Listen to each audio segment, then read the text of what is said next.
மத்தேயு 21 அதிகாரம் 16 வசனங்களை நம்ம கடந்த வாரம் பார்த்தோம். இந்த வாரம் 17 27 வசனங்கள். 32வது பக்கம் புதிய ஏற்பாடுல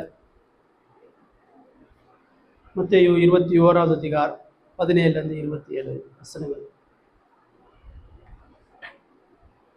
17 19 நான் வாசிக்கிறேன்.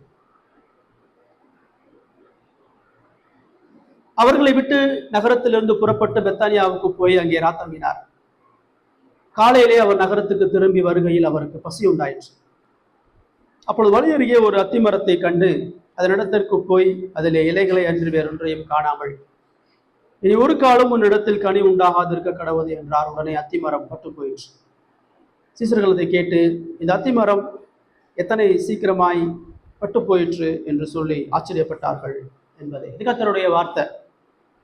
ஒவ்வொரு முறையும் நம்ம கர்த்தருடைய வார்த்தையை வாசிக்கும் பொழுது கர்த்தர் நம்முடைய இடைப்படுகிறவராக இருக்கிறார். 2 மாசத்துக்கு முன்னாடி இந்த சிலப்பாடி ரவுண்டான்ல ஆக்சுவலா பலாப்பழம் வைப்பாங்க. புதுக்கோட்டையிலேருந்து சிறுமையிலேருந்து வரக்கூடிய பலாப்பழம் இருப்பாங்க. ஒரு 2 மாசத்துக்கு முன்னாடி ஒரு ஒரு திரள் கூட்டமான மக்கள் போய் வாங்கிட்டு இருந்தாங்க. ரொம்ப ஃப்ரெஷ்ஷாக பெரிய பெரிய பழங்கள் விற்கப்பட்டது. நானும் அதை போய் பார்த்து சோதிச்சு பார்த்து தட்டி அதில் ஒரு பழத்தை அவங்க அறுத்து கொடுத்தாங்க. அது அவ்வளோ தேன் மாதிரி இருந்துச்சு. ஸோ அதை நம்பி ஒரு 300 ரூபா கொடுத்து அந்த பழத்தை வாங்கிட்டு வரோம். அவங்க கரெக்டாக 2 நாள் கழிச்சு வெட்டுங்க, இப்போ வெட்டினா காயா இருக்கும்னு சொன்னனால 2 நாளைக்கு அப்புறம் கடை இருக்காதுல்ல. இப்போ 2 நாள் கழிச்சு அதை வெட்டி பார்க்குறோம், ஒரு பழம் கூட இல்லை, எதுவுமே பழுக்கலை, எல்லாமே கசப்பா தண்டா இருக்குது. ஆனால் வெளியே அதை பார்த்தீங்கன்னு சொன்னால் அவ்வளோ ஃப்ரெஷ்ஷாக ஒரு பழுக்கப்பட்ட ஒரு பழம் போல இருக்குது. உள்ளே வெட்டி பார்த்தா அதில் ஒரு பழத்தை கூட எங்களால் சாப்பிட முடியும். அப்புறம் தூக்கி அதை வெளியே போட்டுப்போம். அப்போ பலனற்ற பொருட்கள் எல்லாமே அழிக்கப்படும். கனி தராத பலன் தராத பொருட்கள் பழங்கள் அழிகிறது போல கனி தராத மனிதர்களும் அழிக்கப்படுவார்கள். அதான் அந்த பகுதி நமக்கு சொல்லும். கனி தராத மனிதர்களுடைய அழிவு எப்படிப்பட்டதுன்றதை ஆண்டவர் இங்கே சொல்றார். ரைட். 17 27 நம்ம தான் பார்க்க போறோம். 21 அதிகாரத்துல நம்ம இயேசுவினுடைய சிலுவையை நோக்கி வந்துட்டு இருக்கிறோம். அவருக்கு இன்னும் 5 நாள் தான் இருக்குது. பஸ்கா பண்டிகை ரொம்ப நெருக்கமாக வந்துட்டு இருக்குது. திரள் கூட்டமான மக்கள் எரிகோவை கடந்து எருசலேமுக்குள்ள உள்ள நுழைஞ்சிட்டாங்க. எருசலேமுக்குள்ள அவர் நுழையும் பொழுது அவர் கழுதையில பவனி வர்றார். தீர்க்க தரிசனத்தினுடைய நிறைவேறுதலாம். கடைசி காலத்திலேயாச்சும் அவங்க தன்னை அறிந்து கொள்வார்கின்ற ஒரு போராட்டத்தோடு அவருடைய உபதேசமும் அடையாளங்களும் தொடர்ந்து காண்பிக்கப்பட்டே கொண்டே இருக்கிறது. ஆனா அவங்களை துதிக்கிறாங்க, பாடுறாங்க. ஆனா உண்மையான விசுவாசம் அவர்களுக்குள்ளாக இருந்தாங்க. அப்புறம் அவர் ஆலயத்துக்குள்ள வர்றாரு. பஸ்கா பண்டிகையில ஆலயம் நிரம்பி வழியுது மக்கள் கூட்டத்தால. அநேக ஆடு மாடுகள் எல்லாம் விற்கப்படுறாங்க. ஆண்டவர் ஆவியில வைராக்கியம் கொண்டு அந்த விற்கிறவங்க எல்லாத்தையும் தூக்கி வீசுறாரு. ஆடு விற்கிறவங்களை புறா விற்கிறவங்களை அனுப்பி இந்த ஆராதனை ஜெப வீடு என்று, கர்த்தருடைய வீடு ஜெப வீடு என்று என்னப்படும் சொல்லி அவர் போதிக்கிறத பார்க்குறோம். அவர் உபதேசிக்கும் பொழுது தேவாலயத்துல அங்க இருக்கிற ஜனங்கள் எல்லாம் அமைதியா இருக்கிறாங்க. சிறு குழந்தைகள் மத்தியில ஆண்டவர் குருடர்களையும் சப்பானிகளையும் சுகப்படுத்தும் பொழுது அந்த குழந்தைகள் அவரை போற்றி பாடுறாங்க. தாவீதின் குமாரன் பாடும் பொழுது அங்குள்ள பரிசேயர்களை தடுத்து நிறுத்துறாங்க. இவர்கள் என்ன சொல்றாங்கன்னு தெரியுதான்னு கேட்கும் பொழுது இயேசு அவர்களுக்கு இறுதியா அவர்களுக்கு எவ்வளவு வெளிப்பாடு கொடுத்தாலும் அவர்கள் தன்னை விசுவாசிக்க மாட்டேன்றாங்க. ஆதங்கத்தோடு 118வது சங்கீதத்தை அவர்களுக்கு மேற்கோள் காட்டி, குழந்தைகளுடைய வாயினால பாலகருடைய வாயினால துதி உண்டாகும்படி செய்தீர் என்று சொல்லி அவர் போறார். அதான் 16 நீங்கள் ஒரு காலம் வாசிக்கவில்லையான்னு அவர் சொல்றாங்க. சொல்லி முடிச்சுட்டுதான் அவர்களை விட்டு நகரத்துக்கு புறப்பட்டு பெத்தானியாவுக்கு போய் அங்கே ராத்தங்கினாங்க பார்க்கிறோம். ஒவ்வொரு நிகழ்வும் ஆண்டவர் ஒரு நோக்கத்தோட வேதத்தில் எழுதி கொடுத்துருக்காங்க. இப்ப ஆலயத்துல திரள் கூட்டமான மக்கள் இருக்கிறாங்க. பஸ்காக்கான ஒரு கூட்டம் இருக்குது. ஆண்டவர் அந்த இடத்துல ஊழியம் செஞ்சிருக்கலாம், நிறைய பிரசங்கம் பண்ணிருக்கலாம், அநேக ஆத்மாக்களை இழுத்திருக்கலாம். ஆனா அங்க நடைபெறக்கூடிய சம்பவங்கள் எல்லாத்தையும் அவர் பார்க்கிறார். எல்லாரும் குருத்தோலைகளை வைத்து பாடிக்கொண்டிருக்கிறாங்க, பண்டிகை செலிப்ரேட் பண்ணிட்டு இருக்கிறாங்க. பக்திக்குரிய காரியங்கள் எல்லாம் அங்க நடக்குது. பலிகள் இருக்குது, அப்பங்கள் சுடுகிறது இருக்குது, தேவனுடைய மீட்பை நினைவுகிறாங்க, சங்கீதங்களை பாடுறாங்க, நியாய பிரமாணத்தை வேத பாடங்கள் விளக்கப்படுத்துறாங்க. எல்லாத்தையும் அவர் பார்க்கிறார்.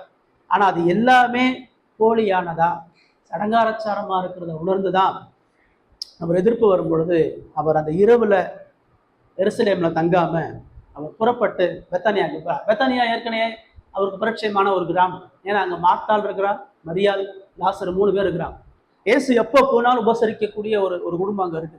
இயேசு ஆறுதலை தேடி போடும் பொழுதெல்லாம் அவர்கள் அவரை வரவேற்று அவருக்கு பலன் செய்கிறார். இப்போ ஒரு மனுஷனா ஒரு ஆதங்கப்பட்டு அந்த இறுதி காலத்திலேயாவது அவருடைய கண்கள் திறக்கப்படுமான்னு போராடி அவர் இரவுல பெத்தானியாவுக்கு போறார். அதாவது அந்த ஆலயத்தினுடைய அருவருப்புகள் தாங்காம, அந்த ஆலயத்தினுடைய போலி வேஷங்கள் தாங்காம, அவர்கள் எவ்வளவு போலியான பக்தியை உடையவர்களாக இருக்கிறார்கள் என்பதை பொறுத்து கொள்ளாம தான் அவர் வருத்தத்தோட பெத்தானியாவுக்கு போறார். பெத்தானியால போய் இந்த ராத்தங்கிறார், ஓய்வெடுக்கிறார். திரும்பி காலையில அவர் நகரத்துக்குள் திரும்பி வர்றார். அவ்வளவுதான், இனிமேல் நான் போக மாட்டேன். இந்த ஜனங்களுக்கு எவ்வளவோ பிரசங்கம் பண்ணியாச்சு, எவ்வளவோ காட்டியாச்சு, எவ்வளவோ அடையாளம் காட்டியாச்சு, ஜனங்கள் திருந்தவே மாட்டேன்றாங்க அப்படின்ட்டு அவர் இல்லை. ஒரு முறை அவர் துக்கத்தோடு வருத்தப்பட்டாலும் மறுபடியும் பாவிகளை தேடிதான் வருகிறார். மறுபடியும் பாவிகளுக்கான மீட்பை அறிவிக்கதான் வருகிறார். மறுபடியும் அவருடைய இருதயம் அந்த கடினப்பட்ட இருதயத்தை உடைக்கும்படியாக அவருக்கு மரணம் வந்த பொழுதும், மரண வழிகள் இருந்த பொழுதும், தனது இறுதி நொடி அவருடைய இருதயம் எல்லாம் பாவிகளை மீட்பதற்காக தான் இருந்தது. கடவுளை விட்டு தூரம் போன மக்களை நேசிச்சு அவர்களை ஏற்றுக்கொண்டு அவர்களை பிதாவோடு ஒப்புரவாகக்கூடிய இருதயத்தை கொண்டிருந்தனால தான் அவர் மறுபடியும் நகரத்துக்குள்ள வரார். இப்படி வரும் பொழுது காலையிலே அவர் நகரத்துக்கு திரும்பி வருகையில் சொல்லி பார்க்கணும். அவருக்கு பசி வந்துருச்சுன்னு சொல்லி பார்க்கணும். இயேசு எப்பொழுதுமே அதிகாலை இருட்டோடு இருந்து ஜெபிக்கிறவர். அவர் இரவு முழுதும் முடித்திருந்தாலும், இரவு முழுதும் பிதாவினுடைய சமூகத்தில் இருந்தாலும் அதிகாலை நேரத்தை கடவுளுக்காக கொடுக்கிறவர். இப்ப காலையில வெள்ளன ஆலயத்துல ஜனங்கள் எல்லாம் கூடுவாங்கன்ற அறிந்து அவர் வர்றாரு. அவருக்கு பசி வந்துருச்சு. அதிகாலையில பசிக்குதுன்னா என்ன அர்த்தம்? நைட்டு சாப்பிடுறதுன்னு அர்த்தம். இரவுல தூங்கலை, இரவுல சரியா உணவு இருந்தல. ஏன் உணவு வருந்தல? மனதெல்லாம் வலி, ஜனங்களுடைய பாரம் இருந்தனால அவர் இரவுல அங்க மார்த்தாள் மரியாளுடைய வீட்டுல தூங்காம அவர் சோர்ந்து போறார். அவர் எழுந்துச்சு ஜனங்களை சந்திக்கும்படியா புறப்பட்டு வர்றாரு. அவருக்கு பசி வந்து, அவர் ரொம்ப மனுஷனா இருந்தார், அவருக்கு எல்லா உணர்வும் இருந்துச்சு. இப்ப தாங்க முடியாத பசி இருந்துச்சு. இதே மத்தேயு 4ஆம் அதிகாரத்துல அவர் 40 நாள் இரவு பகலும் உபவாசிக்கிறார். அங்க அவருக்கு பசி வரும். அப்படி பசி வரும் பொழுது பிசாசால சோதிக்கப்படுகிறார். இதுதான் சொல்றேன், இந்த கல் அப்பமாக்கி சாப்பிடுங்கன்றான். இப்ப அப்படிப்பட்ட ஒரு சோதனை மறுபடியும் அவர் பசியில வரும் பொழுது அவருக்கு ஏதாச்சும் கிடைக்குமான்னு வழி அருகே நடந்து வர்றாரு. அங்க வழி அருகே ஒரு அத்தி மரத்தை பார்க்கிறார். அப்ப இது தோட்டத்துல இல்ல, இது பொதுவான ஒரு ரோட் சைட்ல இருந்து. பொதுவா எல்லாரும் வந்து இலைப்பாறக்கூடிய பழைய ஏற்பாட்டுல ஃபுல்லா பாத்தீங்கன்னா மரங்கள்லேயே அத்தி மரம் தான் அதிகமா சொல்லப்பட்டிருக்கு. உபாகமத்துல ஆண்டவர் கானான் தேசத்தை சொல்லும் பொழுது அது பாலும் தேனும் ஓடுகிற தேசம் சொன்னதுக்கு அப்புறம் அது அத்திப்பழங்களும் திராட்சை தோட்டங்களும் உள்ள தேசம்னு சொல்லி சொல்றாரு. பழைய ஏற்பாடு நம்ம வாசி ஆபகுப் தீர்க்க தரிசனம் கூட சொல்லுது, இஸ்ரவேல பாலஸ்தீனால அத்தி மரங்கள் நிறைய இருக்கும். அத்தி மரங்கள் பார்த்தீங்கன்னா 15 இருந்து 25 அடி வரைக்கும் வளரும். அது 3 இருந்து 5 அடி வரைக்கும் அதனுடைய சுற்றளவு இருக்கும். ஆழமான வேர்களை விடும், பெரிய பெரிய கிளைகளை விடும். அதனுடைய இலைகள் எல்லாம் நிழலுக்கு ஆனந்தமா இருக்கும். பழைய ஏற்பாட்டுல தீர்க்கதரிசிகள், புதிய ஏற்பாட்டில் நாத்தான்வேல் கூட அத்தி மரத்துக்கு கீழே இருந்தது ஆண்டவர் பார்த்தேன்னு சொல்லி சொல்றாரு. அப்ப வழிப்போக்கர்கள் இலைப்பாறுகிற இடம், ஒரு குளுமையான காத்து வரக்கூடிய ஒரு இடம். அந்த அத்திப்பழம் சுவை மிகுந்தது. பழைய ஏற்பாட்டு அத்திப்பழம் சொல்லக்கூடிய எல்லாமே கடவுளுடைய ஆசீர்வாதமும் கடவுளுடைய கிருபையின் நன்மைகளையும் தான் ஆண்டவர் அடையாளப்பட்டதை பார்க்கணும். இஸ்ரவேல் ஜனங்களுக்கு கடவுள் ஆசீர்வாதத்தை கொடுக்கும் பொழுது திராட்சை தோட்டத்தையும் அத்திப்பழங்களையும் கொடுக்கறதை நம்ம கவனிக்கணும். ரைட், இந்த இடத்துல அதே மாதிரி ஒரு அத்தி மரத்தை அவர் பார்க்குறாரு. அந்த அத்தி மரத்தை பார்த்துட்டு இந்த வசனம் சொல்லுது, அதுல இலைகளை அன்றி வேறொன்றையும் காணாமல் அப்படின்னு சொல்லி பார்க்குறேன். இனி ஒரு காலம் இடத்துக்கு கனி உண்டாகும் கடவுள் என்றார். இயேசுக்கு பசி, சர்வ வல்லமையுள்ள மகத்துவமான தேவனுக்கு சரீரத்துல பசி. இந்த பசியை போக்குறதுக்கு சீசர்கள் தான் கூட போறாங்க. ஆனா அங்க எந்த கடைகள், மக்கள் எல்லாரும் எருசலேமுக்குள்ள ஆலயத்துல இருக்கிறாங்க, எருசலேமை சுத்தி இருக்கிறாங்க. கிராமத்துக்குள்ள பெரும்பாலும் கடைகள்லாம் இருக்கு.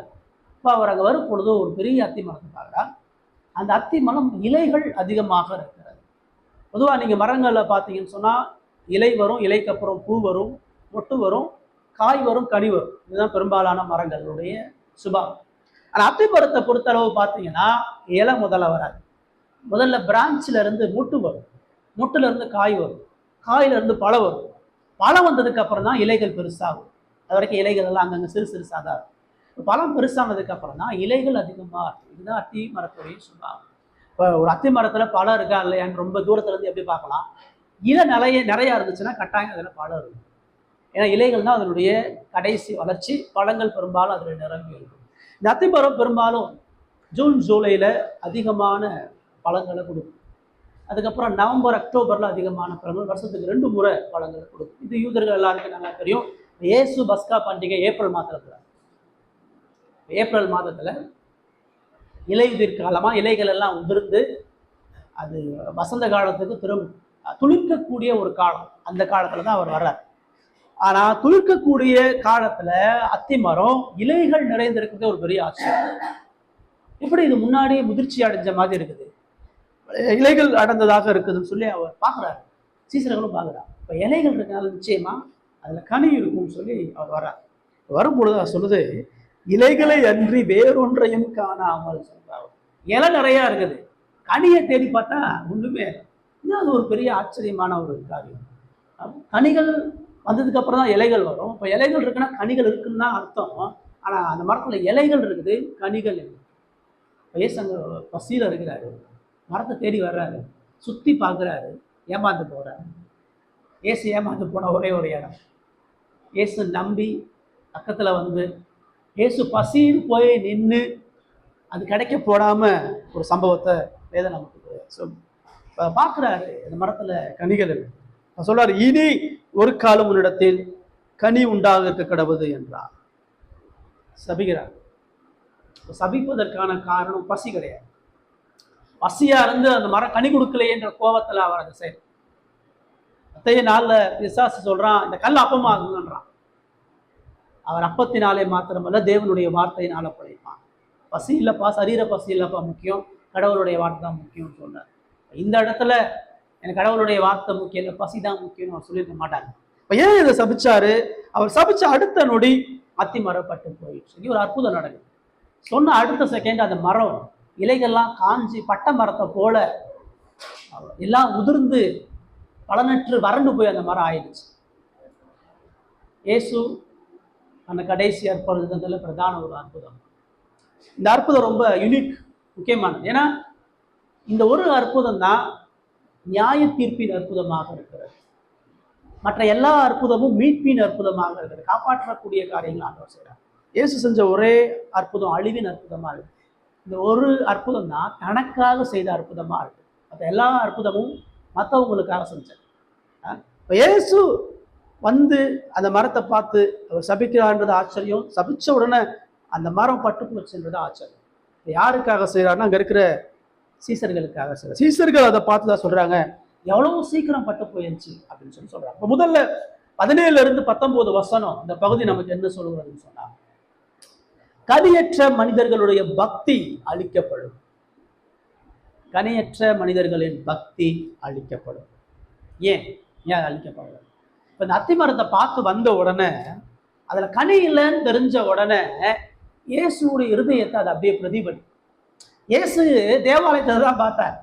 அவர் எருசலேமுக்குள்ள வந்து தேவாலயத்துல ஜனங்களை பார்க்கும் பொழுது அந்த ஜனங்கள் வெளியில அவ்வளோ பக்தியா சங்கீத பாடல்கள், வேத பிரசங்கங்கள், பலிகள், ஆசிரியருக்கு கீழ்ப்படிதல், கடவுள் தான் எங்க ரட்சகர், கடவுள் தான் எங்க மீட்பர்னு சொல்லி அவங்க வர்றாங்க.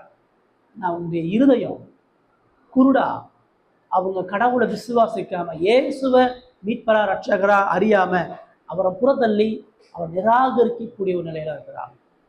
அவங்களுடைய இருதயம் கேடா இருக்குது, வெளிய பக்தியா. இதுதான் அவர் இருதயத்துல இரவெல்லாம் தூங்க விடாம அழுத்தின பாரம். இப்ப அவர் அது வந்து அந்த அத்திமரத்தை பார்க்கும் பொழுது அந்த அவர் இருதயத்தினுடைய பாரத்தை அப்படியே அந்த அத்திமரம் வெளிக்காட்டு. அந்த அத்திமரம் அப்படியே அந்த ஜனங்களை போலதான் இருக்குது. நிலம் கவனிச்சிங்கன்னா, ஆண்டவர் ஒரு தேசத்தினுடைய நிலத்தை அந்த மக்களுடைய இருதயத்தை போலதான் கொடுக்குறார். ஆதாம் பண்ண பாவம் சொல்றாரு, நீ விதைக்கும் பொழுது உனக்கு முள்ளும் குறுக்கும் முளைப்பிக்கும்ன்றார். உன் பாவம் உன் நிலத்தை பாதிக்கும், உன் பாவம் உன் குடும்பத்தை பாதிக்கும், உன் பாவம் உன்னை சுத்தியுள்ள படைப்பை பாதிக்கும். இஸ்ரவேல் ஜனங்கள் கடவுளுடைய வார்த்தையை மீறும் பொழுது கடவுள் என்ன பனிஷ் பண்றாரு அப்படின்னா, அவங்க நிலத்தை தண்டிக்கிறார். அவங்க நிலத்துல பயிர் வகைகளை முளைக்காம பண்றார், வானத்து மலையை குடைக்காம பார்க்கிறார், தானியங்கள் தீர்ந்து போகும்படியா பண்றார், கொள்ளை நோயை அனுப்புறார். இதெல்லாம் கடவுள் செய்றார். ஆனா அந்த படைப்புகள்கிட்ட எந்த பாவமும் இல்லை. படைப்புகள் கடவுளுடைய வார்த்தைக்கு எதிராக அல்ல. ஆனா மனித பாவம் படைப்புகளை கரைப்படுத்துறதுனால தேவன் படைப்பையும் நியாயம் தீர்க்கிறார். மனுஷன் படைப்பை பயன்படுத்துறதுனால மனிதனுடைய பாவம் படைப்பை கரப்படுத்துறதுனால படைப்புக்கும் தேவன் நியாயத்திற்கு செய்கிறார். பெலிஸ்தியர்களுக்கு சோதோம் குமாரா ஆண் புரட்சிக்காரர்கள் நிறைந்த அந்த பட்டணம் கந்தகத்தாலையும் அக்கினினால அழிக்கப்பட்டு வெந்து போச்சு. ஏன்னா அவர்களுடைய இருதயத்தை பிரதிபலிக்கிறதாக இருக்கிறத பார்க்கிறோம். இப்போ இந்த அத்திமரம் அந்த ஜனங்களுடைய சுபாவத்தை பிரதிபலிக்கிறது. அந்த ஜனங்கள் எப்படி வேஷமா, அந்த ஜனங்கள் எப்படி வெளியே போலியா ஆராதிக்கிறாங்களோ, போலியா பக்தியை வெளிப்படுத்துறாங்களோ, இப்போ அந்த அத்திமரம் அதே போலித்தனத்தை வெளிப்படுத்துது. அந்த ஜனங்களை போலதான் அந்த நிலமும் இருக்குது, அந்த மரமும் இருக்குது. அதனாலதான் ஆண்டவர் அந்த மரத்தை சபிக்கிறார். இந்த ஜனங்களை போல இருக்கிற நீ, இந்த ஜனங்களை போல வேஷம் பண்ணுகிற நீ அழிக்கப்படுவன்னு சொல்லி அதை சபிக்கிறார். இப்ப அந்த மரத்துக்கு ஏதோ ஒரு தவறு நடந்திருக்கு. அந்த மரத்துக்கு சரியா தண்ணி பாய்ச்சலையா, அது இலைகள் பச்சையா இருக்கிறதுனால அதுக்கு தண்ணி சத்து அதிகமா இருக்கலாம். ஆனா அதை யாரும் பராமரிக்காம விட்டுட்டாங்க. அது உள்ள இருந்து வேர்ல இருந்து அரிக்கப்பட்டிருந்திருக்கலாம்.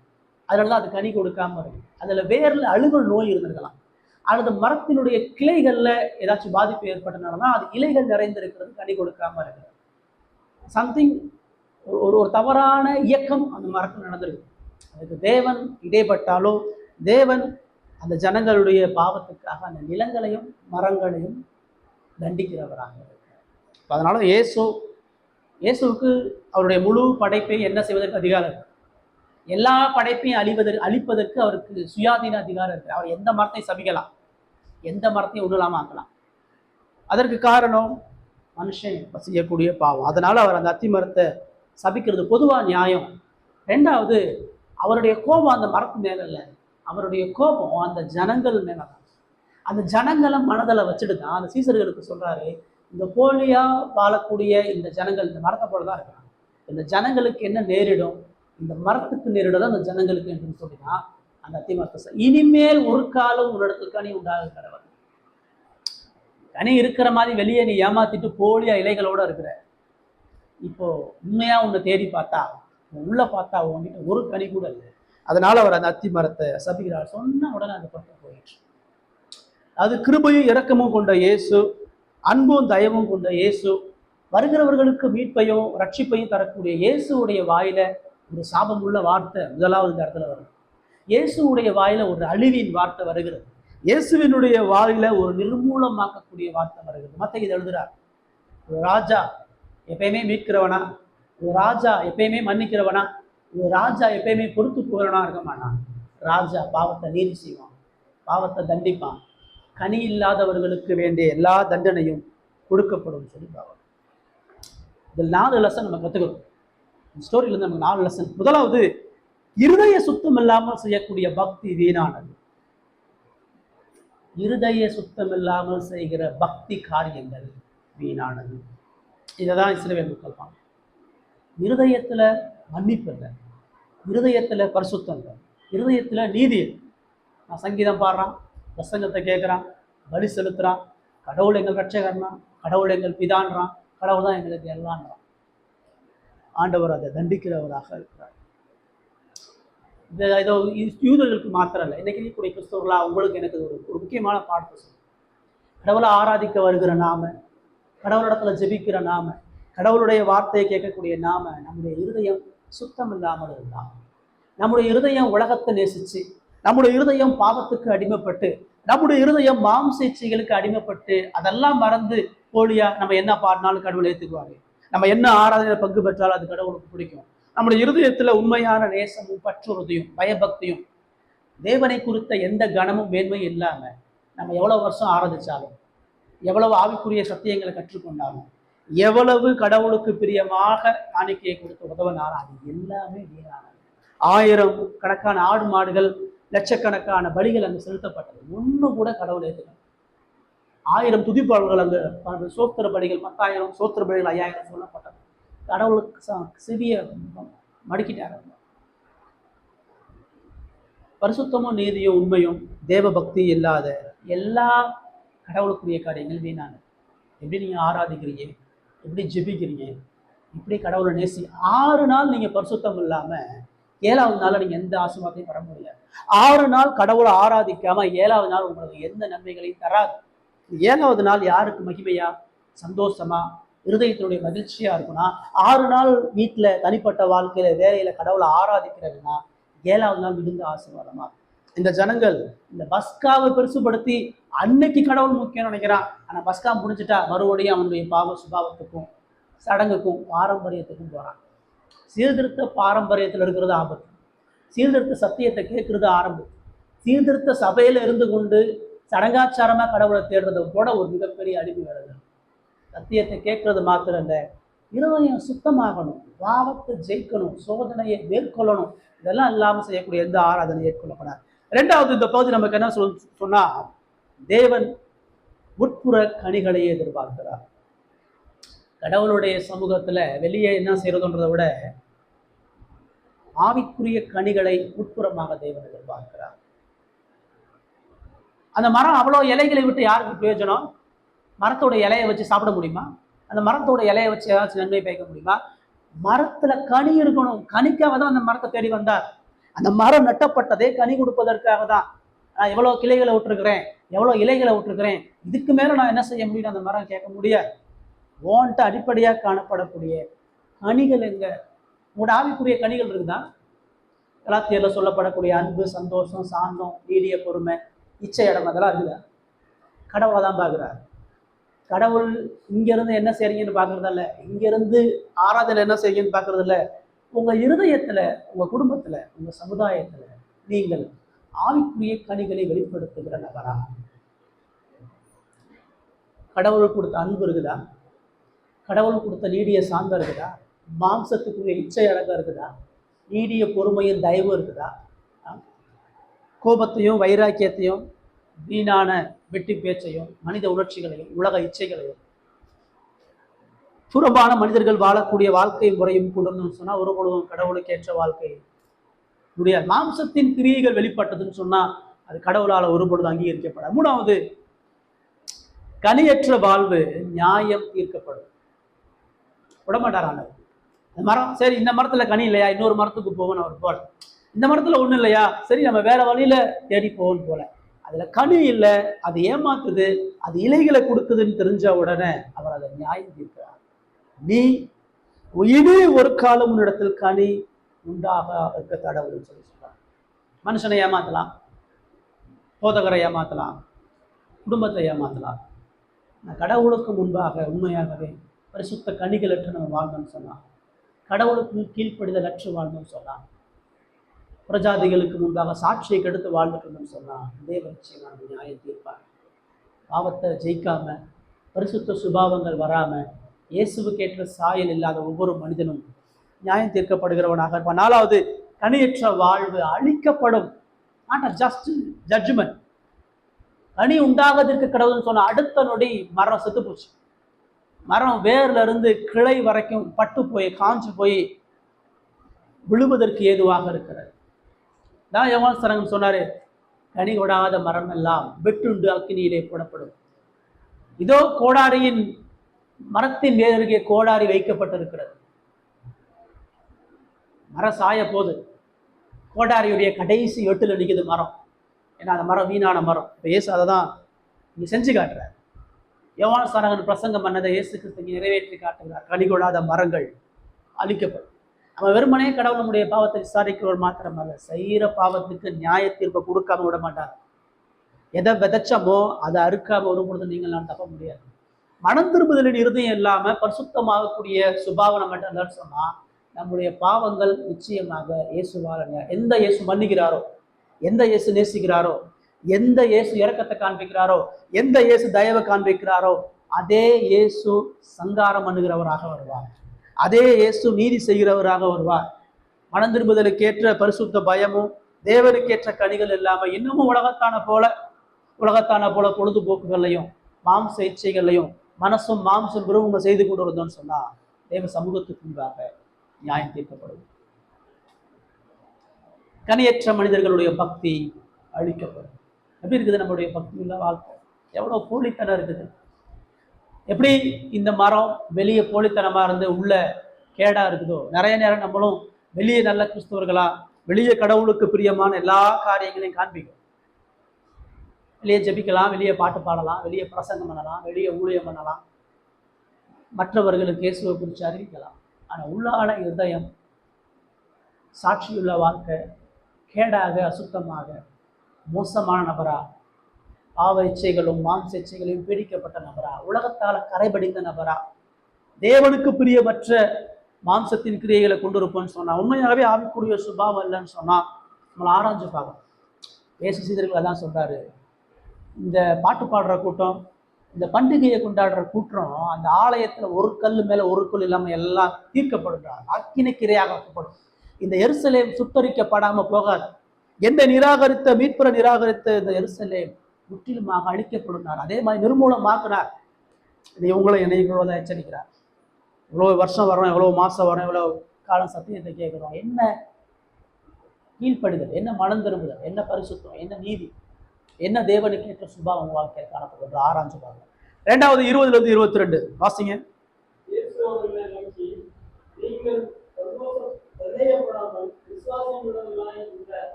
இந்த மழையை பார்த்து நீ பெயர்ந்து சமுத்திரத்திலே தழும்பு என்று சொன்னாலும் அப்படியே ஆகும் என்று மெய்யாகவே உங்களுக்கு சொல்லுகிறேன். மேலும் நீங்கள் விசுவாசம் உள்ளவர்களாய்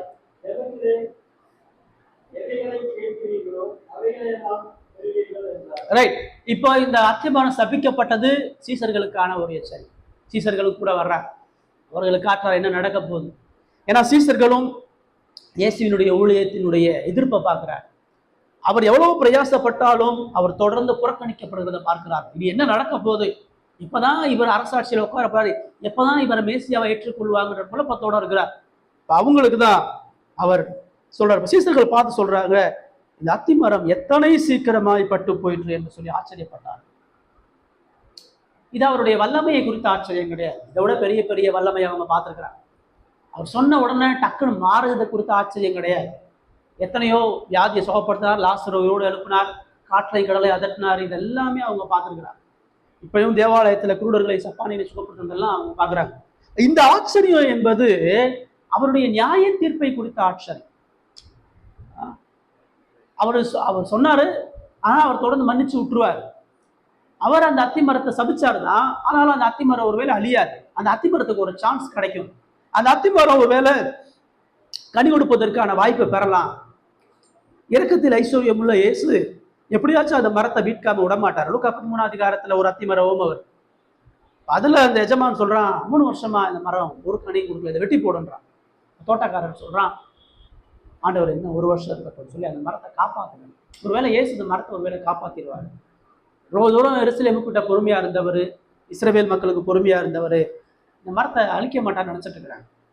ஆனா அவங்க எதிர்பார்க்காம சொன்ன அடுத்த நொடி அந்த முழுமையாக அந்த மரம், அதனாலதான் எத்தனை சீக்கிரமாய் பட்டு போயிட்டு என்று சொல்லி ஆச்சரியப்பட்டார்கள்.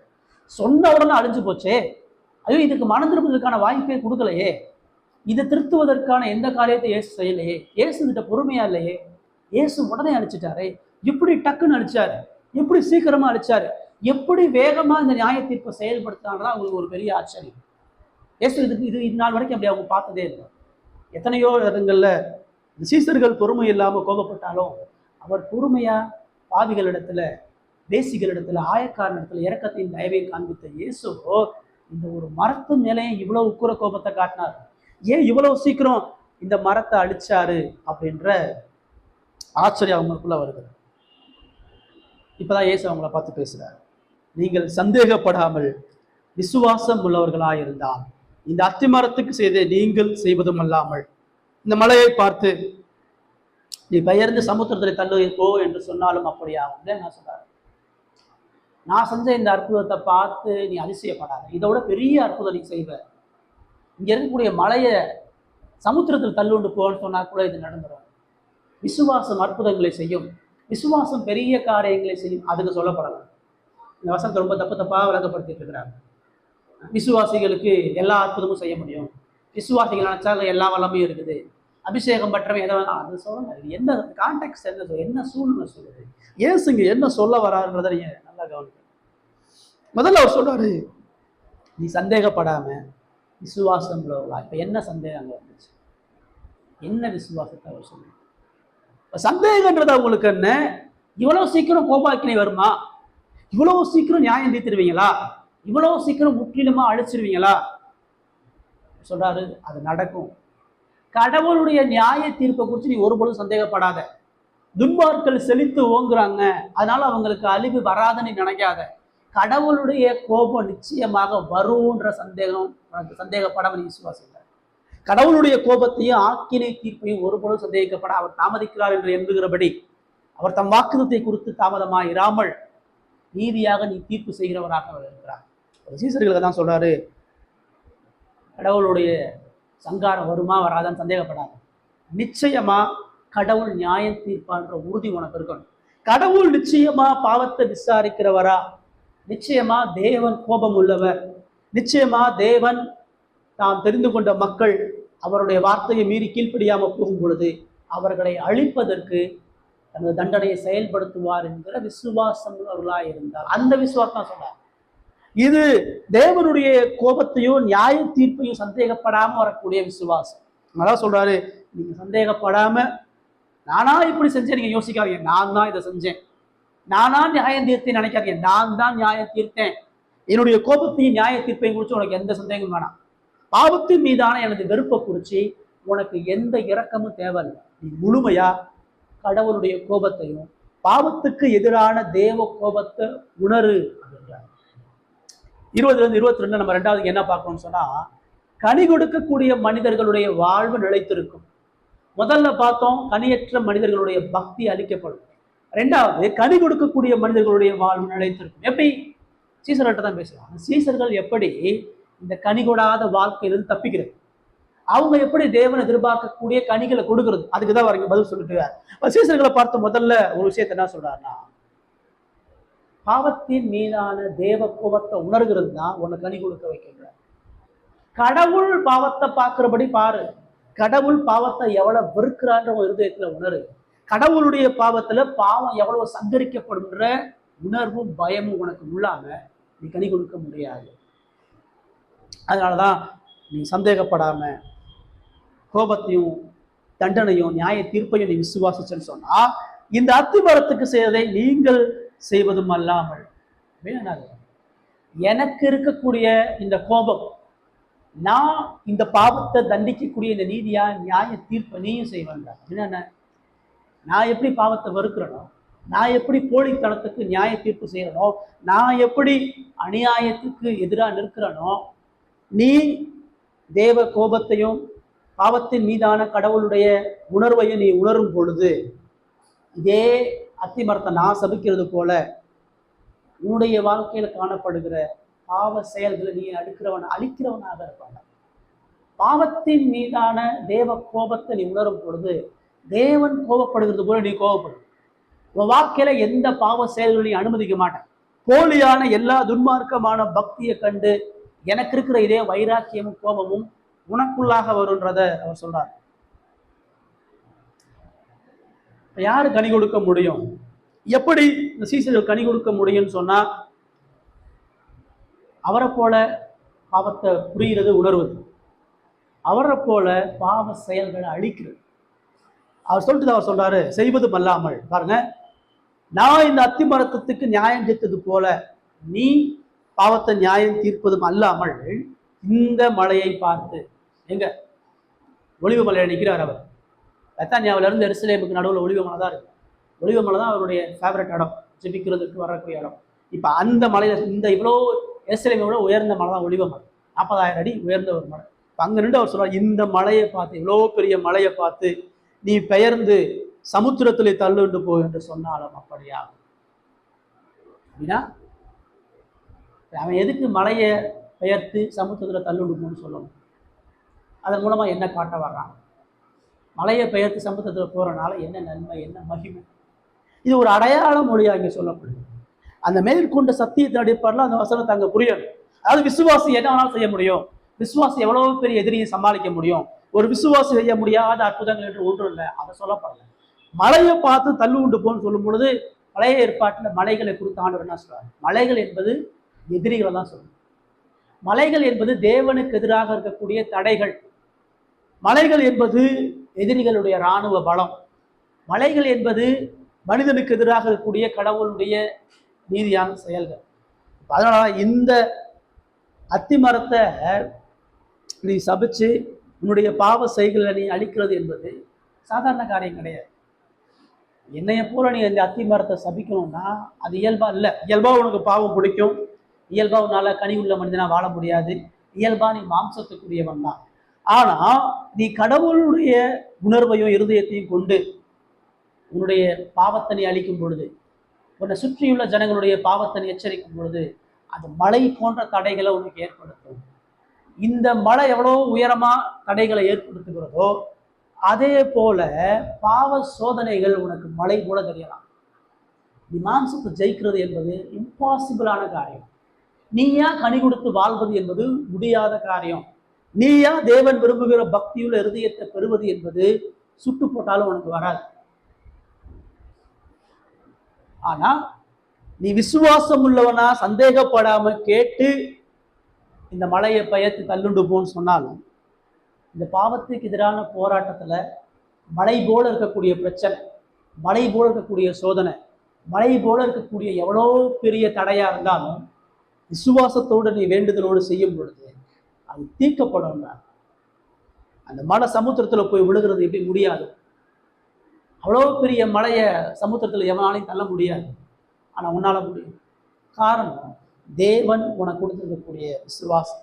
அதனால 22 சொல்றாரு, மேலும் நீங்கள் விசுவாசம் உள்ளவர்களாய் ஜெபத்திலே எவைகளை கேட்பீர்களோ அவைகளை எல்லாம் பெறுவீர்கள். இதே ரேண்டமாட்ட இருக்கிறார்.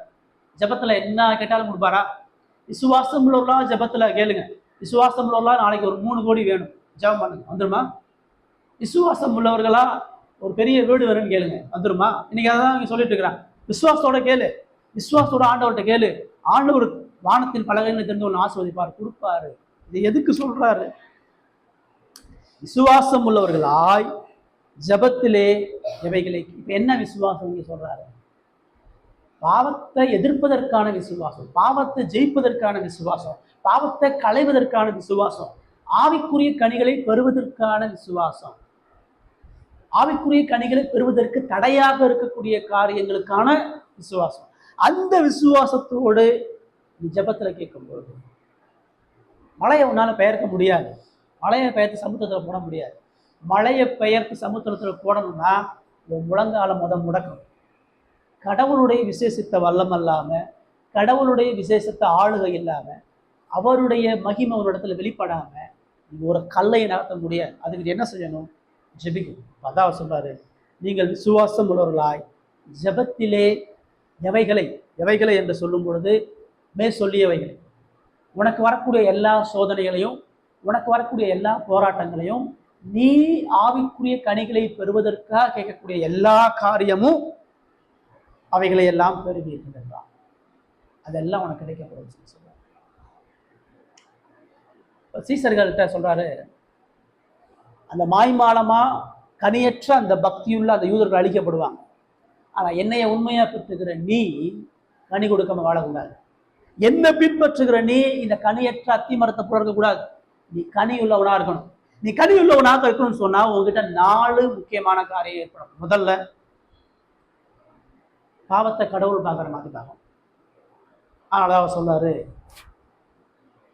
பாவத்தின் மீதான தேவ கோபத்தை உணர்கிறது. என்னுடைய கோபத்தினுடைய ஆதங்கம் என்னன்றதை நீ புரிஞ்சுக்கணும்.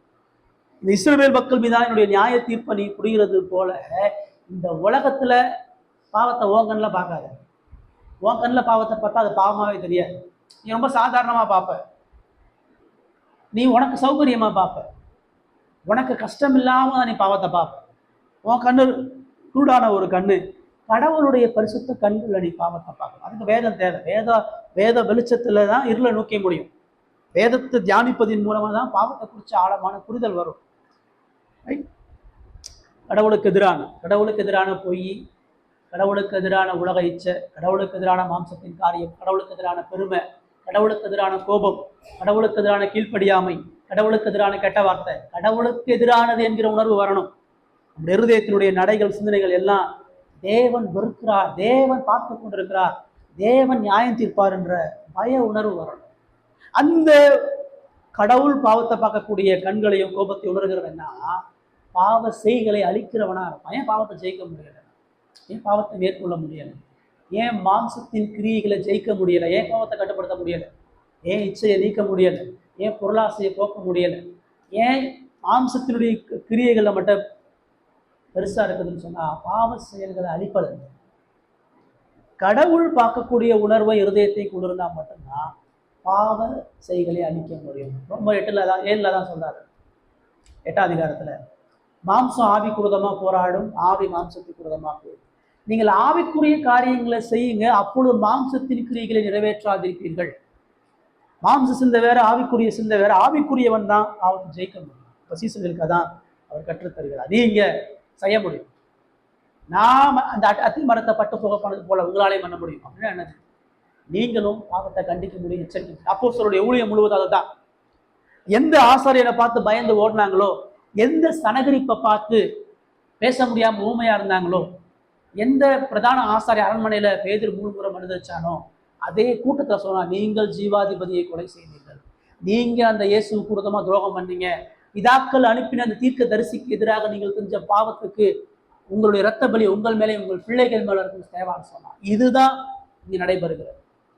நீங்க இந்த அத்திமரத்தை சபிச்சது போல செய்வீங்க. நீங்க இந்த மாய்மாலமான இந்த கூட்டத்தை எச்சரித்து நீங்க பாவத்தை கண்டிக்கிறவர்களாக இருப்பீங்கன்னு சொல்றாரு. 3வது, கனி கொடுக்கக்கூடிய அந்த வாழ்க்கை பாவ சோதனைகளை ஜெயிப்பதன் மூலமாக தான் வெளிப்படுகிறதுன்னு சொல்லி சொல்றாரு. பாவ செயல்களை அழிக்கிறது என்பது மலையை சமுத்திரத்தில் தள்ளுற மாதிரி தான். உன்கிட்ட காணப்படக்கூடிய ஒவ்வொரு பாவ சுபாவங்களை இச்சைகளை மேற்கொள்வது என்பது அது ஒரு பெரிய மலையை ஒரு பொழுதும் நகர்த்தி உன்னால சமுத்திரத்தை தள்ள முடியாது. ஓன்ட்ட இருக்கக்கூடிய ஆசைகளை உன்னால தீர்க்க முடியாது. ஓன்ட்ட காணப்படக்கூடிய இச்சைகளை உன்னால மேற்கொள்ள முடியாது. ஓன்ட்ட காணப்படக்கூடிய மாம்ச பலவீனங்களை உன்னால ஒரு பொழுதும் நகர்த்த முடியாது. உன்னுடைய கோபமோ, பொறாமையோ, விபச்சார சிந்தையோ, உன்னுடைய கண்களுடைய இச்சையோ, உலகத்தினுடைய ஈர்ப்போ, உலகத்துக்கு உனக்கு இருக்கக்கூடிய இன்பமோ, இது எல்லாத்தையும் உன்னால போக்க முடியாது. இந்த மாம்ச சோதனைகள் நீ ஜெயிக்கணும் அப்படின்னு சொன்னா, நீ விசுவாசம் உள்ளவனா ஜெபத்துல கேட்கணும்ன்ற. ஏன் ஜெயிக்க முடியலை, ஏன் போராட முடியலைன்னு சொன்னா, முழங்கால் யுத்தம் செய்வதல்ல. முழங்கால கிறிஸ்தவர்கள் யுத்தம் செய்யாதனால தோத்து போறான். ஆவிக்குரிய கனிகள் எப்பொழுதுமே ஜபிக்கிறவர்களால மட்டும்தான் கொடுக்க முடியும். விசுவாசத்தோடு தேவனது கிருபை அண்டே கிறிஸ்துவின் மூலமா ஜப வீரர்களா இருக்கிறவர்கள் மட்டும்தான் பாவத்தை ஜெயிக்க முடியும். வேத சிந்தையும் ஜப சிந்தையும் எப்பொழுது இருதயத்தில் நிரம்பி இருந்தாதான் ஆவிக்குரிய மனிதர்களாக பலமடைய முடியும்.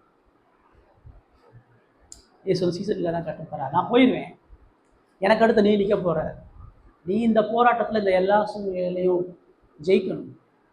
இன்னைக்கு இருக்கிற இந்த மலை போல தடைகள் உனக்கு நிறைய இருக்கு. பெரிய பெரிய மலைகளை நீ வெற்றி பெற்று தான் சிலுவையை நோக்கி நீ வர முடியும், பரலோகத்தை நோக்கி வர முடியும். ஜெயிப்பதற்கு உன்னுடைய விசுவாசம், உன்னுடைய சோதனைகள் மீதான வெற்றி, அதற்கு கடவுள் கொடுத்திருக்கக்கூடிய ஒரே ஒரு வழிமுறை என்பது ஜப வாழ்க்கை. எப்படி இருக்குது உங்க ஜப வாழ்க்கை? நீங்கள் ஆவிக்குரிய கனிகளை கொடுப்பதற்காக எவ்வளவு நேரம் ஜெபிக்கிறீங்க? கடவுள் உங்கள் இருதயத்தை மாற்றணும், உங்கள் சுபாவத்தை மாற்றுறதுக்காக எவ்வளவு போராடுறீங்க, எவ்வளவு கண்ணீர் வடிக்கிறீங்க, எவ்வளவு நொறுங்குண்ட இருதயத்தோடு தேவ சமூகத்தில் நிற்கிறீங்க. கடவுளாதான் பாருங்க. கடவுள் தனது இறையாண்மையில் எல்லாவற்றையும் செய்தாலும் நாம விசுவாசத்தோடு ஜெபிக்கும் பொழுது பதில் கொடுக்கிறவராக இருக்கிறார். அந்த ஜெபிக்காதனால பெற்றுக்கொள்வதில்லை, ஜெபிக்காதனால போராடுறதில்லை. கடைசியா 23-27 வாசிய.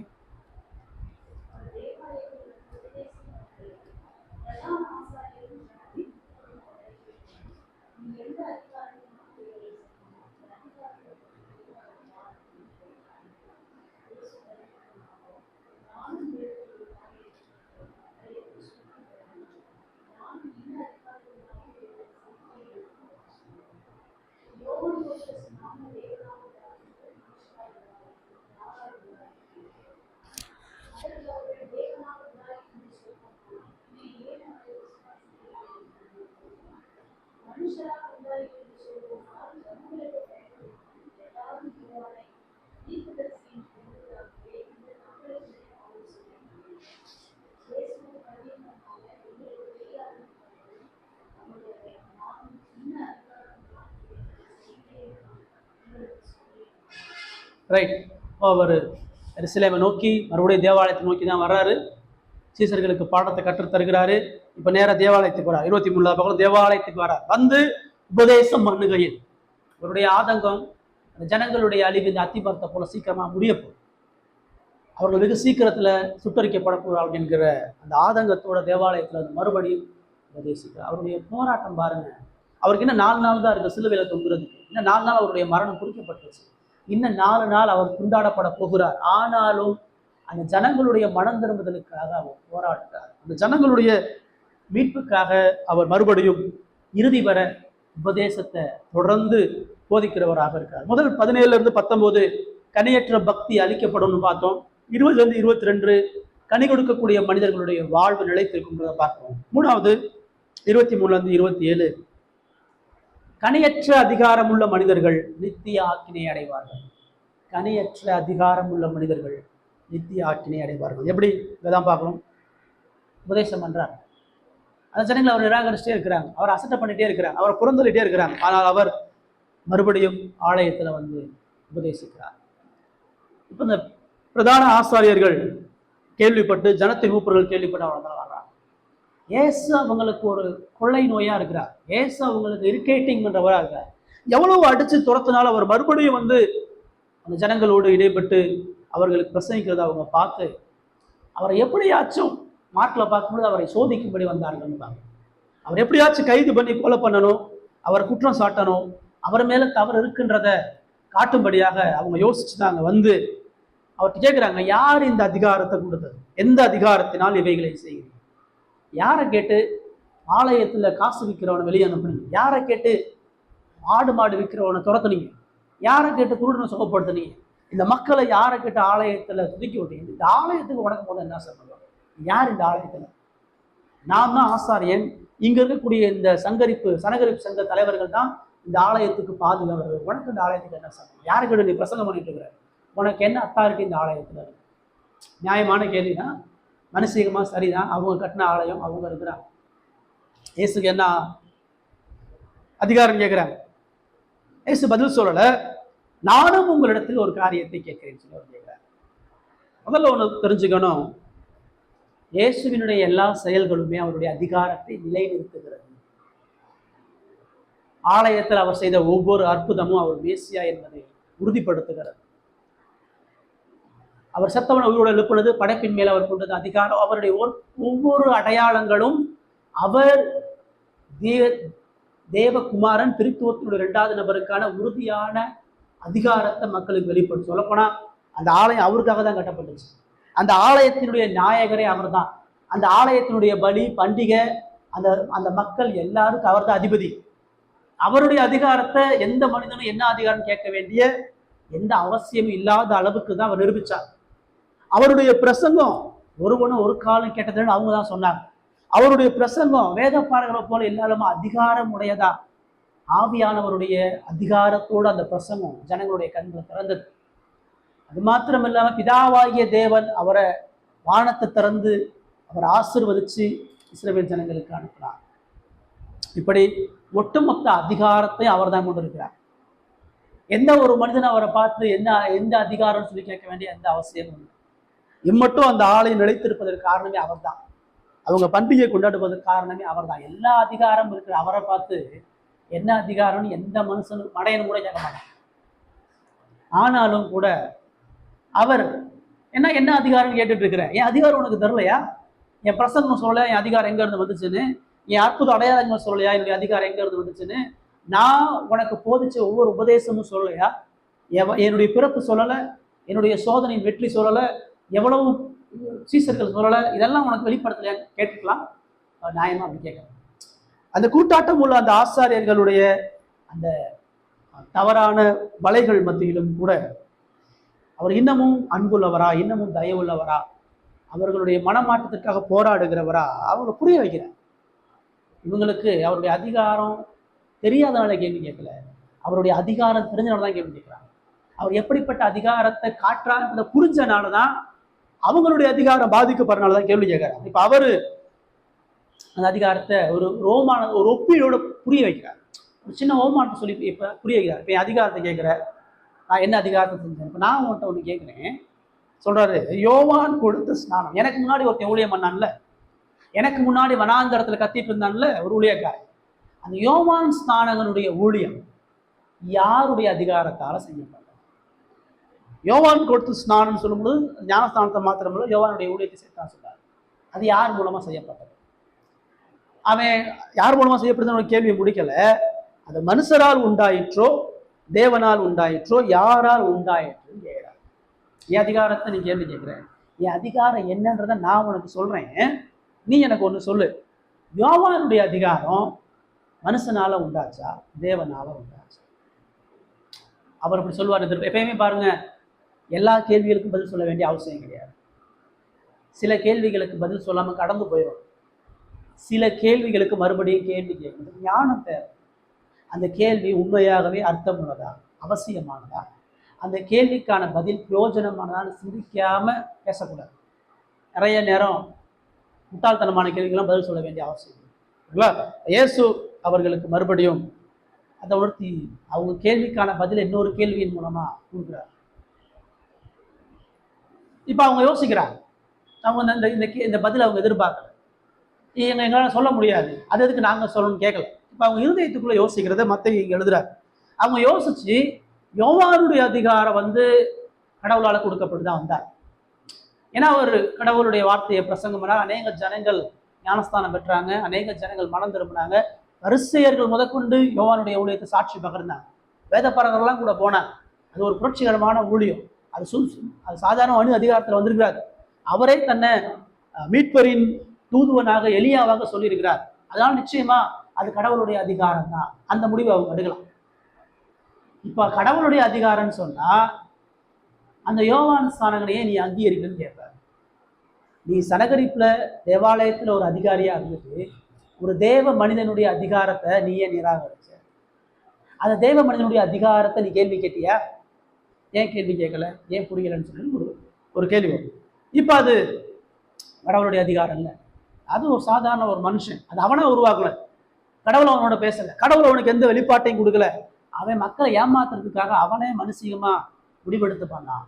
அதெல்லாம் நாங்க அங்கீகரிக்கல, நாங்க யார் அவன் பின்னாடி போல, அது மனித அதிகாரம் தான் அப்படின்னு சொல்லியிருக்கலாம். ஏன்னா இவங்களுக்கு யோவானுக்கு அந்த சம்மந்தம் இல்லை. அவன் யோசிக்கிறான். இப்ப மனிதனால உண்டாச்சுன்னு சொன்னா யோவானால மனம் திரும்பிய கூட்டம் அங்க நிறைய பேர் இருக்கிறாங்க. யோவானுடைய பிரசங்கத்தினால் ரட்சிக்கப்பட்ட சீசர்கள் அங்க இருக்கிறாங்க. இவங்க எல்லாரும் சேர்ந்து ஏற்கனவே யோவான பக்தியுள்ள ஒரு தீர்க்கதரிசி எல்லாரும் நம்புறனால நாம யோவானுக்கு எதிராக செயல்பட்டோம்னு சொன்னா இந்த ஜனங்களுடைய எதிர்ப்பை சம்பாதிக்கணும், இந்த ஜனங்களுடைய ஆதரவு நமக்கு இருக்காது, இவர்கள் நம்மளை ஆசாரியனா அங்கீகரிக்காம நம்முடைய பதவியை பறிச்சிருவாங்க. மக்களுடைய அரசியல் ஆதரவு முக்கியன்றதுக்காக ரெண்டு பக்கமும் பதில் சொன்னாலும் மாட்டிக்கணும். ஆனா இந்த ரெண்டுல ஒரு பதில் சொன்னாலும் அவன் மனம் திரும்பப்படும். இந்த ரெண்டுல ஒரு பதில் சொன்னாலும் இயேசுவோடு ஒப்புரவாக்க முடியும். இந்த ரெண்டுல ஒரு பதில் அவன் தேர்ந்தெடுத்தாலும் அவருடைய அதிகாரம் தேவனால் சொல்ல முடியும். இப்ப ஆமாங்க, யோவானுடைய அதிகாரம் தேவனால இருக்குதுன்னா அதே போலதான் என்னுடைய அதிகாரம்னு சொல்லுவார். நான் தேவனிடத்தில் வந்திருக்கேன்னு சொல்ல முடியும். இவர்கள் மனம் திரும்பி அவருடைய அதிகாரத்தை விசுவாசிக்க முடியும். அல்லது மனிதனால வந்திருக்குதுன்னு சொல்லி யோவானை அவங்க நிராகரிச்சாலும் அந்த ஜனங்களுடைய எதிர்ப்பின் நிமித்தமாவது மண்டிட்டு நாங்கள் தப்பு செஞ்சிட்டோம், நாங்கள் யோவானை தவறாக புரிஞ்சுக்கிட்டோம், யோவானுடைய தெய்வீகத்தன்மையையும் யோவான் கொடுத்தப்பட்ட அந்த சிறப்புரிமைகளை நாங்கள் புரிஞ்சுக்கலன்னு சொல்லி மனம் திரும்புவதற்கான ஒரு வாய்ப்பு இயேசு விசுவாசிக்க முடியும். இயேசு அதுக்கு தான் சொன்னார். இவங்க அவரை ட்ராப் பண்றதுக்காக வலையில வீழ்த்தும்படியா சொன்னாங்க. இயேசு அவங்களை வீழ்த்தும்படியா செய்யலை, இயேசு அவங்களை மீட்கும்படியா தான் அந்த கேள்வி கேட்கிறார். அவங்கள சிந்திக்கும்படியா மனதிற்கான வாய்ப்பை கொடுக்கும்படியா கேட்கிறாங்க. ஆனா அவங்க ரெண்டுல ஒன்னையுமே சூஸ் பண்ணல. கொடுக்கப்பட்ட 1க்கு 2 வாய்ப்பையுமே இழந்துட்டாங்க. அவங்க யோவான் தேவனால வந்தாரு சொல்லல, மனுஷனால வந்தான்னு சொல்லல. அதான் அவங்க ரெண்டையுமே யோசிச்சு பார்த்துட்டு தங்களுக்குள்ளே ஆலோசனை பண்ணி பேசிக்கிறார். என்ன பதில் சொல்லலாம், என்ன கேட்கலாம், பதில் சொல்லாம விட்டுலாமா, பேசாம தெரியாதுன்னு சொல்லிடலாம். 3வது பதில் அவங்க ஒரு பதிலை தேர்ந்தெடுத்து அதுக்கெல்லாம் எங்களுக்கு பதில் தெரியாதுன்னு சொல்லலான்ட்டு அவங்க தெரியாது அப்படின்றாங்க. சனகரிப்புல இருக்கிறவன் ஞானம் கொண்டவன், வேத அறிவு தெரிஞ்சவன், தேவ பக்தி உள்ளவன், ஆசாரியர்களுக்கு தலைவனா இருக்கிறவன் ஒரு பாமர மனிதன் கேள்வி கேட்கும் பொழுது, வேதத்திலிருந்து கேள்வி கேட்கும் பொழுது கடவுளை பற்றி கேள்வி கேட்கும்போது தெரியாதுன்னு சொல்லவே கூடாது. அவன் தெரியாதுன்னு சொன்னாவே அவன் ஆசாரியருக்கான தகுதியை அளக்குறான். அவன் தெரியாதுன்னு சொன்னாவே அந்த பதவி அவமானம் தெரியாம அதுக்கு இங்க இருக்கும் போது ஒரு அதிகாரம் கடவுளால வந்திருக்குதா மனிதனால வந்திருக்கான்னு தெரியாம இங்க யாரை சொல்லுங்க என்ன வேலை போல. கடவுளுக்கு எடுத்த காரியத்தை குறித்து அடிப்படை அறிவே இல்லாம நீ ஆசாரிய பணி எப்படி செய்வ? இதையும் கேட்டிருக்க முடியும். எப்படி பார்த்தாலும் அவர்கள் தங்களுடைய ஆக்கினைக்கு நேரம் தவறுக்கு நேரம் தான் போக முடியும். ஆனாலும் அவங்க அவர் என்ன சொல்ல போறாருன்னு தெரியாது எங்களுக்குன்னா பதில் சொல்ல முடியாது. ஏன் சொல்றாரு தெரியாதுன்னா உண்மையாகவே தெரியாதனால தெரியாதுன்னு சொன்னாங்க. அவனுக்கு தெரிஞ்சனாலதான் தெரியாதுன்னு சொன்னான். என்ன செய்யப்படும் என்ன நடக்கும் நல்லா தெரிஞ்சு அவருடைய அதிகாரத்துக்கான உறுதிப்பாடு எல்லாம் தெரிஞ்சு அவருக்கு உண்மையாகவே தேவ அதிகாரத்தால வந்தவர் என்பதை புரிஞ்சுனா நிராகரிக்கிறான். தெரியாது வேணும் சொல்ல முடியாது, ஏற்றுக்கொள்ள முடியாது. உண்மை எந்த அதிகாரத்தால் நாங்கள் அங்கீகரிக்க முடியாது சொல்றாங்க. பதில் என்ன சொல்றாங்க? அவன் அறியாமையில சொன்னா இன்னொரு விளக்கத்தை கொடுத்திருப்பார். அவன் தெரியாம சொல்லியிருந்தான்னு சொன்னா இன்னும் வெளிச்சத்தை கொடுத்திருப்பார். அவன் தெரிஞ்சு புரிஞ்சு என்ன பேசுறதை அறிஞ்சு என்ன விளைவுகள் ஏற்படுன்றதை புரிஞ்சு டெலிபரேட்டா துணிகரமா நிராகரிக்கிறான். தெரியாது அப்படின்னா இப்ப இயேசு அதே பதில திரும்ப சொல்றாரு. என்னை நம்ப முடியலையில, என் அதிகாரத்தை ஏற்றுக்கொள்ள முடியலையில, என்னுடைய அதிகாரம் என்னன்னு இருதயத்தில் குத்தப்பட்ட பொழுதும் என் அதிகாரம் எங்க இருந்து வந்து உனக்கு வெளிச்சம் போட்டு காட்டிய பிறவும் துணிகரமா நிராகரிக்கிறேல, நானும் உனக்கு பதில் சொல்ல முடியாது. ஏன்னா நீ ஆசாரியனுக்கு அறிய தகுதி அளந்துட்டேன். நீ பதில் தெரியாதவனா இருக்கு. உனக்கு என்ன பதில் நான் சொல்ல? உனக்கு ஒண்ணுமே தெரிலன்ட்ட, உனக்கு எந்த ஞானமும் இல்லைன்ட்ட. நான் சொல்ற எந்த பதில் உனக்கு ஆறுதல் கொடுக்க போகுது? நான் சொல்ற எந்த பதில் உனக்கு விசுவாசத்தை கொடுக்க போகுது? அதான் சொல்றாரு அவரு, நானும் என்ன அதிகாரத்தினால் இவைகளை செய்கிறேன் என்று உங்களுக்கு சொல்லேன். நீ என்னைய தெரியாதுன்ட்ட, உனக்கும் என்னைய தெரியாது. உனக்கும் நான் சொல்ல வேண்டிய பதிலை சொல்ல முடியாது. நீ என்ன செய்யறது எனக்கு தெரியல. உனக்கு நான் இந்த அதிகாரத்துக்கான பதில் சொல்ல வேண்டிய அவசியம் இல்லை.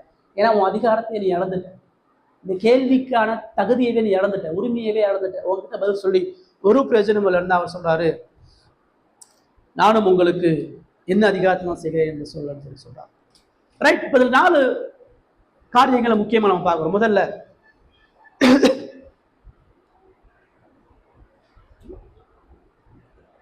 கனியற்ற மனிதர்கள் எது நிமித்தம் ஆக்கினை அடைகிறார்கள் என்று சொன்னால், முதலாவது அவர்கள் வேத அதிகாரத்தை நிராகரிப்பவர்கள். வேத அதிகாரத்தை நிராகரிப்பவர்கள் என்ன அர்த்தம்? இயேசுதான் வேத அதிகாரம். இயேசு எந்த அதிகாரத்துல வந்திருக்கிறார்னா பிதாவினுடைய வேத அதிகாரத்துல வர்றார். வேதத்தை நிராகரிக்கிறதுனால கனி கொடுக்கவே முடியாது. வேதம் சொல்லக்கூடிய சத்தியத்துக்கு அடிபணியாதவன், வேதம் எச்சரிக்கும் பொழுது மனம் திரும்பாதவன், வேதம் கண்டிக்கும் பொழுது சீர்படாதவன், வேதம் வெளிச்சத்தை கொடுக்கும் பொழுது வெளிச்சத்துல நடக்க முடியாதவன் ஒரு பொழுதும் ஆவிக்குரிய கனியை வெளிப்படுத்தவே முடியாது. வேதத்துல இருந்து சத்தியம் பேசப்படும் பொழுது தேவன் பேசுகிறார் என்கிற உணர்வு, தேவன் இடைபடுகிறார் என்கிற பயம், தேவனுக்கு கீழ்ப்படிய வேண்டும் என்கிற பரிசுத்த சிந்தை எல்லாம் அதை ஒரு பொழுதும் கனி கொடுக்கிறவனா இருக்க முடியாது. கனியற்ற மனிதர்களுடைய ஆக்கினைக்கான முதல் காரணம் வேதத்தை நிராகரிக்கிறவர். 2வது அவர்கள் மனம் திரும்ப மறுக்கிறவர்கள். வேத அதிகாரத்தை சரியா புரியவன் தான் மனம் திரும்புவான். வேதத்தை நிராகரிக்கிறவனுக்கு மனம் திரும்புவதற்கான வாய்ப்பு இல்லை. வேதம் படிக்காம மனம் திரும்புவது வராது. வேதத்தை தியானிக்காம பரிசுத்தமாகுதலும் பாவத்தை குறிச்ச பயமும் நீதிக்குரிய காரியங்களும் ஒரு புரிதலே ஆண்டவர் மனம் திரும்புறதுக்காக தான் சொல்றாரு. யோவானுடைய அதிகாரத்தை பார்த்து நீ மனம் திரும்பு. யோவான் வேதத்திலிருந்து வந்தா நானும் வேதத்திலிருந்து வந்தான்னு உணரும் பொழுது மனம் திரும்ப முடியும்னாங்க. அந்த மனம் திரும்ப முடியாதுன்னு நம்ம சொல்றான். யோவானை எந்த பக்கமும் ஏற்றுக்க முடியாதுன்னா, யோவானை எந்த அதிகாரத்தையும் நாங்கள் ஏற்றுக்க முடியாது. டெலிபரேட்டா மனம் திரும்ப மறுக்கிறவர்கள் நித்திய ஆக்கினை அடைவார். பாவத்தோடு போராடாம ஜெயிக்காம மனம் திரும்புதலுக்கு ஏற்ற சுபாவம் உருவாகாம ஒரு பொழுதும் ஆவிக்குரிய கனிகளை கொடுக்கும். என்ன மாற்றம் இருக்குது? என்ன சேஞ்ச் இருக்கு? இயேசுவை அறிஞ்சதுக்கு அப்புறம் உங்க வாழ்க்கை என்ன மாறிடுது? நீங்க சொல்லுங்க. உங்க குடும்பம் சொல்லட்டும், உங்க சுத்தி உள்ளவங்க சொல்லட்டும். இயேசுவால இவன் சர்ச்சுக்கு போனனால, இவன் வேதத்தை வாசிக்கிறதுனால, இவன் கடவுளை பெறனால இவ்வளோ விஷயம் உனக்கு மாறிடுதுன்னு ஒன்றை சொல்ல சொல்லுவாங்க உங்க வீட்டில். அதெல்லாம் இல்லாத வரைக்கும் ஒரு பொழுதும் நீங்க கண்ணீர் வரலாம் வாழ முடியாது. 3வது கிறிஸ்துவை அசட்டை செய்பவர். அந்த வேதத்தினுடைய அதிகாரத்தை மதிக்காதனால மனம் திரும்ப மறுக்கிறான். மனம் திரும்ப மறுக்கிறவன் ஒரு பொழுதும் இயேசுவை மேன்மையானவன். இயேசுனுடைய அதிகாரத்தை தெரிஞ்சு அவன் மனம் திரும்பினான்னு சொன்னா இயேசு மேன்மையானவராக தெரிஞ்சிருப்பான். யோவானுடைய ஊழியத்தோடு இயேசுடைய ஊழியத்தை ஒப்பிட்டு பார்த்துருந்தான்னு சொன்னா இயேசுடைய அதிகாரம் எவ்வளவு வல்லமையானது, எவ்வளவு மேன்மையானது தெரிஞ்சிருக்கும். அவங்க எங்களுக்கு தெரியாதுன்னு சொன்னனால அவரை நிராகரிக்கிறார். உங்களுடைய அதிகாரம் எனக்கு தெரியும், நீங்க எப்படிப்பட்ட அதிகாரத்தை கொண்டிருக்கீங்கன்னு தெரியும், ஆனா இந்த அதிகாரம் உள்ள ரட்சகர் தேவையில்லை, இந்த அதிகாரம் உள்ள இயேசு தேவையில்லை, இந்த அதிகாரம் உள்ள இயேசு எங்களுக்கு அவசியம் இல்லை, நீ எங்களுக்கு முக்கியம் இல்லை. மனம் திரும்புதல் அற்றவனுக்கு இயேசு மேன்மையா, மகிமையா, உயர்வா, மகத்துவமா, அவன் இயேசு அசட்டை பண்ண. இயேசுடைய வார்த்தை அவனுக்கு எந்த மாற்றத்தை கொண்டு வராது. அவனுடைய இருதயத்துல இயேசு பிரதானமானதா இருக்க மாட்டான். அவனுக்கு உலகமும் உலக சந்தோஷங்களும் செழிப்பும் வெற்றியும் புகழும் தான் மேன்மையா தெரியும்.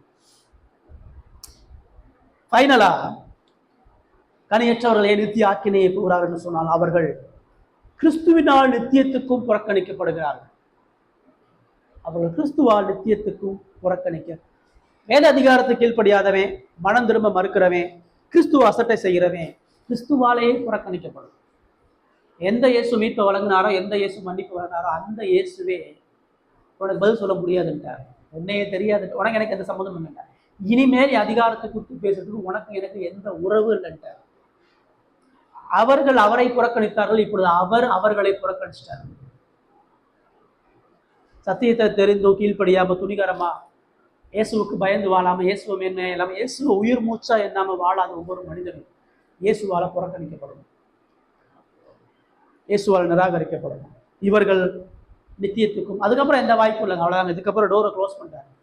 இதுக்கப்புறம் நீங்க கம்ப்ளீட் அடுத்தடுத்து பாத்தீங்கன்னா ஃபுல்லா கோபாக்கினையும் ஆக்கினை தீர்ப்பும் அவர் இரண்டாம் வருகை. இனி மனதுகளுக்கான எந்த வாய்ப்பையும் அந்த மக்களுக்கு கொடுக்கவே. லாஸ்ட் எச்சரிப்போட அந்த ஆசாரிய கூட்டத்துல அவர் சொல்லி முடிக்கிறார் தான் எப்படிப்பட்ட அதிகாரம் உள்ளவர்கள் சொல்லி சொன்னார். இந்த மூணாவது பாடம் நமக்கு என்ன கற்றுத்தருதுன்னு சொன்னா, உண்மையாகவே நான் கனியுள்ளவனா வாழுன்னு சொன்னா முதல்ல வேதம் என் சிந்தைகளை ஆள வேண்டும். எவ்வளோ நேரம் டைம் ஸ்பெண்ட் பண்ணுறீங்க, எவ்வளோ உழைக்கிறீங்க, எவ்வளோ பகிர்ந்து கொள்ளுகிறீங்க, எவ்வளோ இதில் பரிச்சயமாகறீங்க, இன்னொருத்தருடைய பிரசங்கத்தை கேட்காதீங்க, நீங்கள் சொந்தமாக வேதத்தை திறந்து படிங்க, தியானிங்க, நிறைய வசனங்களை உங்கள் இருதயத்தில் ஏற்றுங்க, மனம் திரும்புங்க.